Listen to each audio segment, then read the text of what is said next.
Bonjour et bienvenue sur Crypto House pour les nouvelles de la semaine, les nouvelles crypto de la semaine. Et aujourd'hui, on va encore parler jeux vidéo, on va parler de la Banque de France et de plein d'autres choses. Et ça, c'est pour tout de suite.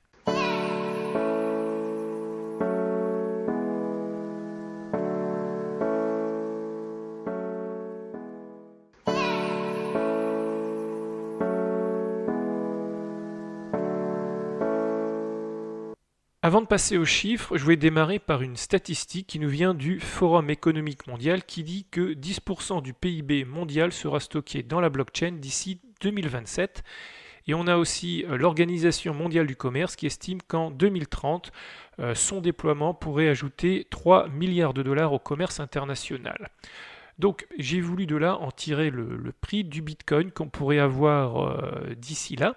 Alors si on suppose que simplement 40% du PIB seront sur les blockchains publiques dans 10 ans, donc en 2018 pour l'instant le PIB il est de 84 740 milliards de dollars. Bon, on va supposer que ça reste à ce montant-là, que ça n'augmente pas.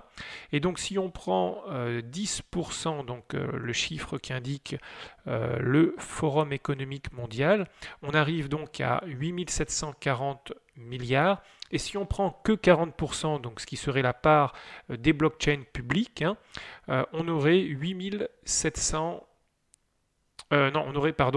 3 496 milliards, soit aujourd'hui 17 fois le market cap actuel, environ, et ce qui projetterait un Bitcoin à environ 130 000 dollars, un Ether à 2500 dollars et un XRP à 1,5 dollars. Donc il faut garder espoir malgré donc la morosité ambiante, parce que on voit que depuis le pic qu'on a eu fin juin, on ne fait que descendre. Donc on a des petites remontées parce qu'il y a des bonnes nouvelles. Par exemple, là, la remontée ici, c'était... Alors, je pense, voilà, augmenter ici. La remontée qu'on a eue ici, c'était dû donc aux bonnes nouvelles qui nous venaient de la Chine. Et depuis, on n'a fait que descendre avec parfois quand même des grosses chutes comme on a eu la fin novembre. Et depuis une semaine, si on regarde, on voit que le marché est encore une nouvelle fois dans le rouge. Alors le Bitcoin, il descend à 6005, il remonte à 7000, il remonte à 7005. Donc il reste à peu près au même niveau. L'Ethereum, c'est à peu près pareil. Par contre, malheureusement, le reste des tokens ne fait que descendre, surtout si on sort du top 10. Et là, à part des exceptions comme en ce moment Tezos, on va voir pourquoi Tezos cette semaine est bien monté. Mais globalement, les tokens ne font que descendre. Et plus on descend dans le top 100, plus les chutes sont vertigineuses. Donc cette semaine, on voit qu'il n'y a pas encore de grosses chutes, mais on est déjà tellement bas qu'on arrive à des prix qui sont parfois jamais atteints par certains projets. La dernière fois, j'avais parlé d'Icon et en commentaire, on m'avait dit 19 cents, ça y est, c'est fini, ça ne va pas tomber plus bas. C'était, je crois, il y a à peine un mois. Aujourd'hui, on est à 13 cents et ça peut encore descendre. Donc, on est toujours en période de crise. Alors ici, on voit que on est toujours dans cette tendance baissière et qu'on va continuer comme ça peut-être jusqu'en 2020 et j'espère que à partir du moment où on va se rapprocher du halving, on va commencer à petit remonter. Si vous êtes abonné à la chaîne Twitter de Crypto House, ce sont des informations que j'ai diffusées déjà il y a quelques jours qui concernent donc la Banque de France et on a ici monsieur François Villeroy de Gallo qui est le gouverneur et président de la Banque de France. Il a déclaré il y a quelques jours qu'il voit un intérêt à avancer rapidement sur l'émission d'au moins une crypto-monnaie digitale de banque centrale afin d'être le premier émetteur à un niveau international et de tirer les bénéfices réservés à une monnaie digitale de banque centrale de référence. Ensuite, il a dit à l'AFP, donc toujours Monsieur Gallo, nous voulons commencer rapidement des expériences et lancerons un appel à projet avant la fin du premier trimestre 2020. Donc c'est lancé, il y a un intérêt pour la France, il y a un intérêt pour l'Europe, et on va certainement, après que le marché soit attribué, commencer des tests courants. Alors cette semaine, on a eu la plus grosse transaction de Bitcoin de toute l'histoire du Bitcoin. Ça a été pour 903 592 Bitcoin. Alors ce serait pas un investisseur mais plutôt un exchange apparemment, mais en vérité on n'en sait rien parce que les adresses sont pseudo-anonymes. On voit la transaction dans la blockchain mais on ne sait pas qui il y a derrière. Alors donc ça représente au cours actuel environ 8,9 milliards de dollars, ce qui est énorme bien sûr, et ça s'est réalisé au bloc 606 641, et ça représente en fin de compte 5% de tous les bitcoins minés. Alors ce qui est intéressant, c'est que pour transférer 8,9 milliards de dollars, ça n'a coûté que 0,25 bitcoin, soit environ 1875 dollars. Ce qui est rien du tout par rapport au montant de la transaction. Après le Bitcoin, on passe à la crypto numéro 2, Ethereum, et là, donc, on a eu l'information que le hard fork, qui porte le nom d'Istanbul, a bien eu lieu à la fin du week-end dernier. Donc c'est ce qui a été reporté sur le blog de Consensus. Consensus, c'est cette société qui développe et qui conseille les entreprises par rapport au projet Ethereum. Et donc il y a trois principales mises à jour qui ont été faites. D'abord, ça a été une meilleure résistance aux attaques de type DDoS, donc Denial of Service. Ensuite, on a l'interopérabilité avec les crypto-monnaies basées sur le Proof of Work avec Equihash tel que Zcash, et une adaptation aussi du coût du gaz. Donc c'est en fin de compte la première évolution d'un planning qui est sur 12 mois, qui s'appelle Roadmap to Serenity, donc la roadmap vers la sérénité. Donc on voit ici Istanbul au début, et puis on va avoir différentes mises à jour qui vont introduire donc le Proof of Stake, et qui vont introduire le sharding. Donc le sharding, c'est ce qui va permettre à Ethereum de passer d'environ 20 transactions par seconde à plusieurs milliers de transactions par seconde. Et donc de là, ça veut dire aussi que c'est un réseau qui va être prêt pour l'adoption pour les entreprises, alors qu'aujourd'hui, on ne peut pas raisonnablement utiliser Ethereum si on a un gros volume de transactions. On passe maintenant à la crypto numéro 3, qui n'est autre qu'XRP. Alors, j'ai trouvé cet article assez intéressant pour le signaler cette semaine, c'est que maintenant il va être possible de vendre votre musique sur Internet, sur la blockchain, grâce à l'application qui s'appelle xsongs.store, qui est une application qui est encore en bêta. Mais ce qui est intéressant, c'est que les auteurs vont recevoir 100% des revenus, et ce sera simplement ouvert au XRP. Il n'est pas possible de recevoir ou de payer en euros ou en dollars. Non, tout va se faire en XRP. Mais ce qui est intéressant, c'est que l'auteur va recevoir 100% des revenus. Il faut aussi ajouter un wallet qui s'appelle Payburner. Alors, malheureusement, l'ouverture du compte, elle n'est pas gratuite, elle coûte 21 XRP, mais il est possible d'avoir un discount en ce moment en envoyant, alors il faut lire la procédure, mais il y a moyen d'envoyer un email à l'auteur ici de l'article et de recevoir donc un discount, voire les 21 XRP complètement gratuitement, et donc d'avoir ce compte Payburner gratuit. Je trouve qu'il faut beaucoup d'initiatives comme ça pour qu'on ait l'adoption des cryptos. Aujourd'hui, on sait que si jamais vous publiez sur YouTube ou sur peut-être des plateformes plus spécialisées, vous allez recevoir qu'une fraction en fin de compte des revenus. Et là, grâce à une plateforme complètement automatisée qui utilise le XRP avec des coûts de transaction qui sont super faibles, vous allez pouvoir recevoir là 100% des gains. Alors on a vu en début de vidéo que Tezos a fortement monté cette semaine. Il y a plusieurs nouvelles. Une, c'est que Kraken permet le stacking avec 6% par an. Mais celle que j'ai trouvée la plus intéressante, c'est celle-là, c'est que maintenant vous pouvez aussi stacker vos Tezos directement avec Ledger Live. Donc vous avez vos tokens sur le Ledger, vous avez l'application Ledger Live sur votre PC et vous allez pouvoir faire le staking. Donc c'est plus sûr que de les laisser sur un exchange. C'est pour ça que j'ai trouvé la nouvelle un petit peu plus intéressante que celle de Kraken. Alors je ne sais pas si vous avez déjà fait des transferts en Bitcoin vers un exchange, mais pour moi en tout cas je trouve ça assez stressant parce qu'une fois que vous avez envoyé, vous avez mis donc votre adresse, vous avez mis le montant, vous appuyez sur Send, il faut attendre entre 15 et 30 minutes suivant la charge du réseau pour savoir si vos fonds sont bien transférés et vous ne les avez pas perdus. C'est en train de devenir de l'histoire ancienne grâce au Lightning Network. Donc le Lightning Network, vous le connaissez, hein, c'est cette side chain qui permet de passer les transactions beaucoup plus rapidement avec cette chaîne spécialisée, puis ensuite de les agréger sur la chaîne principale Bitcoin. Et en tout cas, c'est ce que Bitfinex a implémenté dernièrement.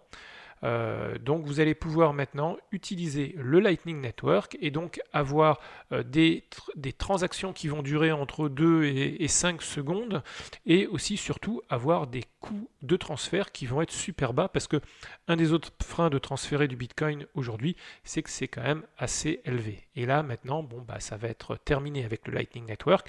Alors c'est Bitfinex qui ouvre la marche.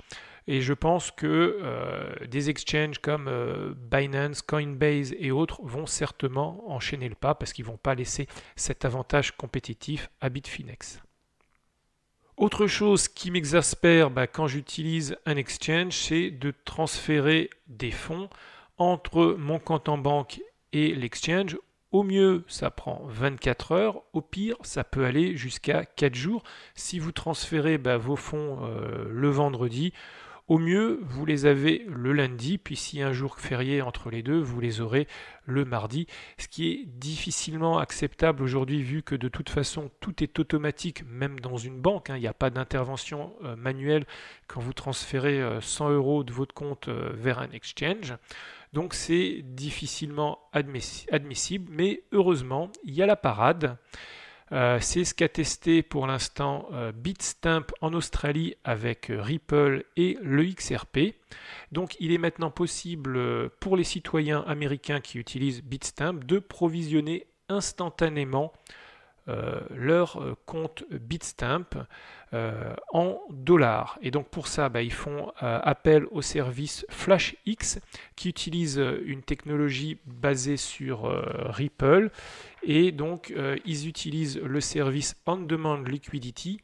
Et ce qui est intéressant avec On-Demand Liquidity, c'est que en plus, ça utilise le token. Donc à terme, avec normalement un XRP qui va être de plus en plus utilisé, on espère que les prix vont remonter.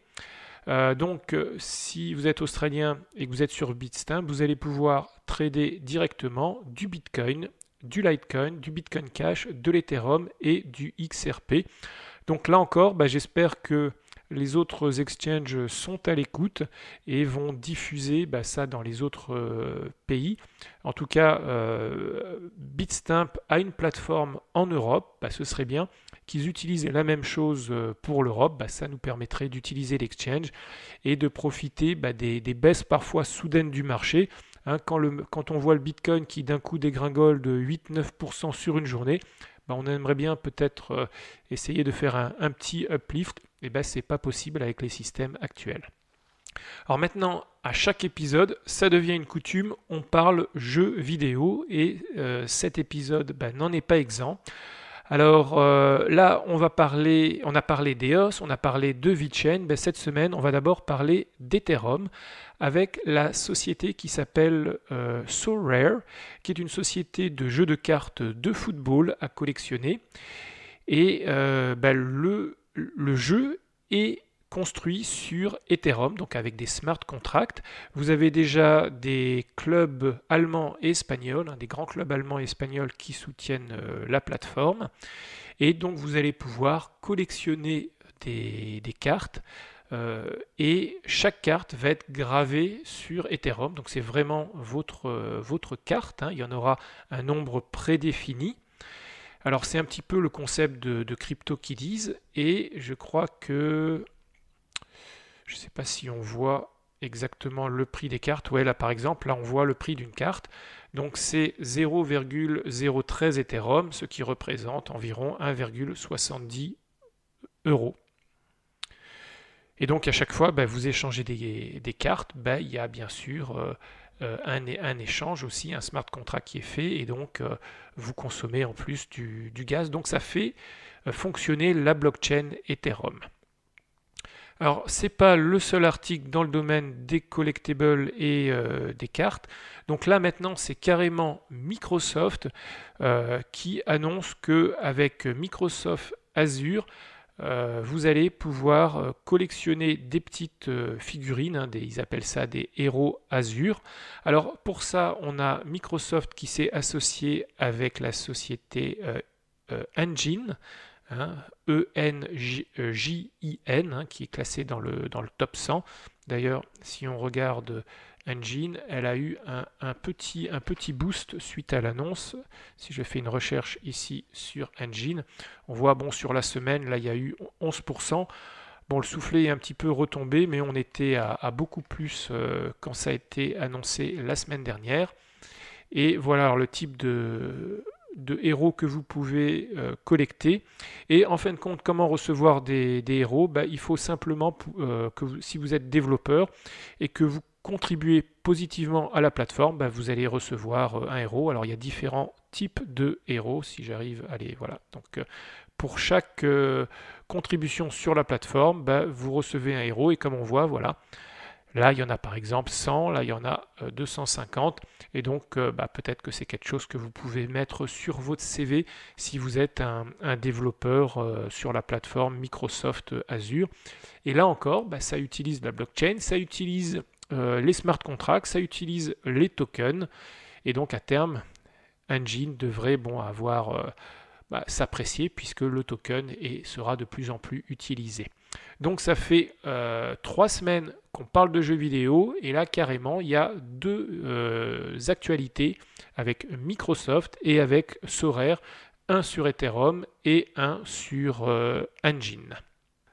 Maintenant on va parler d'un rapport de la Deutsche Bank, de Deutsche Bank Research plus précisément, qui parle des tendances des 10 prochaines années. Donc ça s'appelle Imagine 2030, donc 2030, et donc dedans il parle de drones, il parle de voitures électriques, il parle de la Chine, mais il parle aussi du futur des paiements. Et dans cet article notamment, il cite une vingtaine de fois les crypto-monnaies, 8 fois le mot blockchain et 4 fois le mot bitcoin. Alors, ce qu'ils disent dans l'article là, c'est la partie que j'ai surlignée, que jusqu'à présent, les crypto-monnaies étaient des ajouts plutôt que des substituts à l'inventaire mondial de l'argent, mais au cours de la prochaine décennie, ça pourrait changer. Et il continue par dire que surmonter les obstacles réglementaires élargira leur attrait et augmentera le potentiel de remplacement éventuellement des espèces. Donc c'est plutôt positif venant d'un grand pays comme l'Allemagne et de la plus grande banque allemande, la Deutsche Bank. Alors un petit peu plus loin dans le rapport, on a ce graphique qui compare l'adoption de l'Internet et celui du Bitcoin. Et ils disent donc que si les gouvernements soutiennent les crypto-monnaies, que les consommateurs souhaitent aussi les adopter, on voit la tendance qui est à venir vers les 10 prochaines années, donc avec environ 200 millions de wallets d'ici 10 ans. Je trouve ce chiffre, il peut être à la fois conservateur comme il peut être optimiste. Tout dépend effectivement de l'adoption qu'il va y avoir, ça peut aller beaucoup plus vite que ça. Si jamais il y a vraiment ce qu'ils appellent en anglais une killer app, donc une application qui permet du jour au lendemain qu'on ait des centaines de milliers, voire des millions d'utilisateurs du Bitcoin. Donc à suivre de près, mais je trouve intéressant de mentionner cette étude parce que ça vient quand même de la Deutsche Bank, qui est quand même une banque des plus sérieuses en Allemagne. Alors dites-moi dans les commentaires ce que vous pensez des nouvelles de cette semaine. D'abord de ce marché qui n'en finit pas de chuter. On ne sait vraiment pas là où ça va s'arrêter. De quand même la France qui montre l'exemple en disant qu'ils veulent rapidement maintenant tester une monnaie digitale, donc basée aussi sur la blockchain. D'Ethereum qui enfin a démarré une série de hard forks qui vont nous amener vers le proof of stake et vers le sharding. Donc mettez vos commentaires en bas, on peut ouvrir une petite discussion. En général, j'essaye de répondre au maximum de commentaires. N'oubliez pas de vous abonner à la chaîne. À la semaine prochaine. Ciao, ciao.